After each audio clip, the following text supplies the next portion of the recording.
9:13 estamos con el doctor abogado Wilber Medina, director del Centro de Derecho Procesal de la Universidad San Martín de Porres. Acudimos a él para que nos explique un poco este tema del papel, funciones y los posibles cambios en la manera de concebir la Procuraduría del Estado, que deben ser incorporados o no a la ley Servir y así tener autonomía en su función.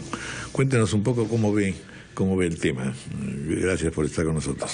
Gracias, Raúl. Gracias, Fernando, por la invitación. Efectivamente, he estado, y todos creo que hemos estado participando, que en estos 2 meses el Congreso de la República, por distintos actores y protagonistas políticos, nos vienen vendiendo, digo yo con todo respeto, la falsa idea de que luchar contra la corrupción descansa en darle autonomía constitucional o crear la Procuraduría General de la República como un ente autónomo constitucional.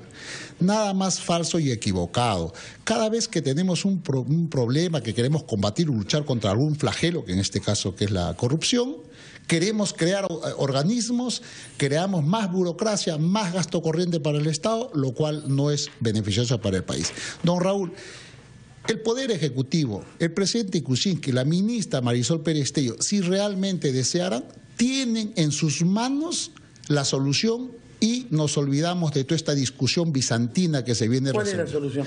La solución, señor, es incorporar a los señores procuradores a la ley Servir, que ingresen los procuradores, que calculo son algo de 2.000, porque hay gobierno nacional, subnacionales y distritales y locales, y incorporarlos vía concurso público. Y se está creando la figura de que el procurador es autoridad. No es autoridad el procurador es un funcionario público, nada más y nada menos. A eso se limita y a defender. El sistema judicial en el Perú está dividido: Fiscalía de la Nación, titular de la acción penal, el Poder Judicial, que es el que condena los delitos. Esa es la pirámide de la Administración de Justicia. Luego vienen las partes. El abogado es parte, el Estado es parte, para eso tiene un procurador que defiende los intereses del Estado. Por lo tanto, no es autoridad, solo defiende la posición del Estado. Entonces, ¿cómo se soluciona? ¿Por qué ha salido todo esto? Por el caso de la señora Príncipe Trujillo, que concluyeron su servicio porque pareciera que agarró intereses que no convenían al gobierno anterior. Pero hay otros casos también, ¿no? Jenny Vilcatoma. Los casos emblemáticos. Y ahora último, Héctor Gutiérrez. Sí, tengo acá la ley, por ejemplo, tengo acá la ley Servir, y de verdad lo que hay que hacer para combatir contra la corrupción es profesionalizar el servicio de la administración pública. Y esa tesis está en una ley, que no necesitamos crear otras más, ni gasto más. A ver, para entenderlo bien, el problema, la ley Servir nos va a ayudar a... Y yo estoy totalmente de acuerdo con usted que se le debe aplicar no solo a los procuradores, que se le aplique al Congreso, que todos los que exoneraron pasen por ese filtro, porque estuvo muy bien pensada, a pesar de que puede tener... perfectible. Sí. Pero el problema con los procuradores es que al depender del Ministerio de Justicia y tocar temas, del Ministerio de Justicia, y tocar temas que podían afectar al Ejecutivo, que fue el caso de la señora Príncipe y tangencialmente fue el caso de la señora Vilcatoma, no tienen la libertad para trabajar sin que los vote el ministro de Justicia, que fue lo que le pasó a la señora Príncipe. ¿Eso cómo lo resolvemos con la ley? Acá está la respuesta. Y te voy a decir, el título preliminar establece los objetos de la ley. Es perfectible, hay cosas que no nos gustan, pero es perfectible, pero está bien como marco inicial para profesionalizar la gestión pública. El artículo primero, los objetos de la ley. El artículo segundo dice finalidad de la ley. Y en la parte, en el inciso K, dice protección contra el término arbitrario del servicio civil, que dice la protección de la ley, la presente ley otorga al servidor civil adecuada protección contra el término arbitrario de su servicio. De modo que eso es una garantía para que señores, los señores jueces, don Raúl, señores periodistas, Patricia, Fernando, dan oposición, presentan un examen, entran a un concurso y efectivamente acceden a un cargo público.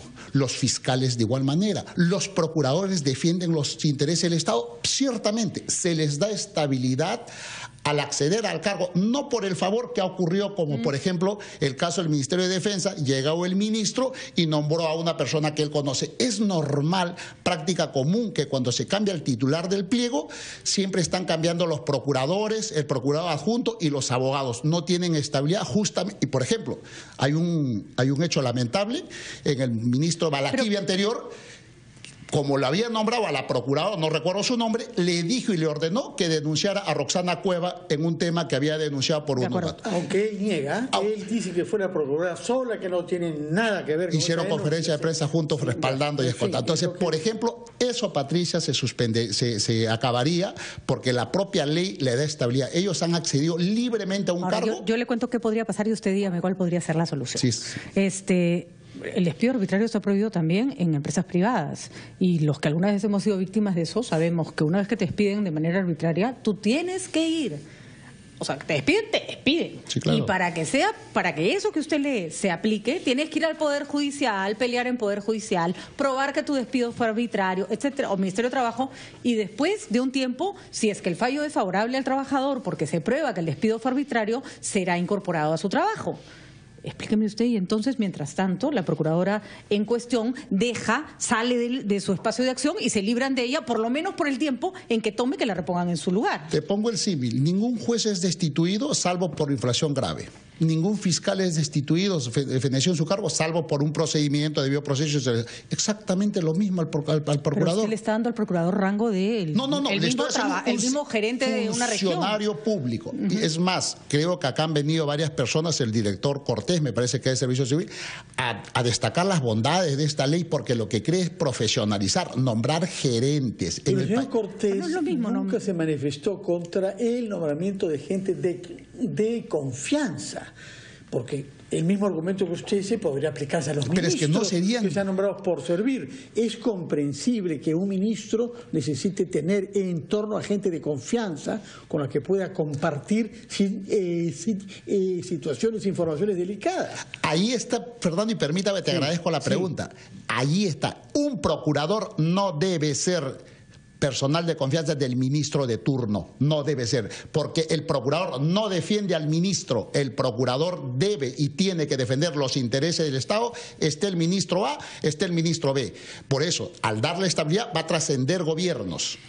Y solo será sancionado en la medida que incumpla sus funciones. Allí está. A la señora Príncipe le dijeron, la sacaron del cargo porque se enfrentó al poder, pero si ella tuviera, porque era designada. Y la designación es cargo de confianza. Fíjese, el presidente, la señora Príncipe venía trabajando, con esto concluyo, don Raúl, desde el presidente Toledo. El presidente García la mantuvo. Incluso también, y se mantuvo gran parte con el señor Humala. La señora Sonia Medina, buena procuradora, también. Entonces, los procuradores que den un examen, que accedan al cargo, la protección que le da, salvo que incurran en falta grave, que ciertamente tiene también un mecanismo para concluir su función. De modo, con esto concluyo, Raúl, la señora Marisol Pérez Tello se acaba el problema diciendo, mandando un oficio al señor de Servir, que los incorpore todas las plazas y que se convoque un examen y acabamos con el tema. Y así tendremos buenos defensores del Estado. Doctor Wilber Medina, gracias por haber estado con nosotros. Muchas gracias a ustedes, señores. Buenos días. Hacemos una pausa, 9:21, y luego vamos a un tema importantísimo también, que es el que se refiere a la semana del donante de órganos y tejidos. En el Perú, bien sabemos, está la tasa más baja del mundo en materia de donación de órganos.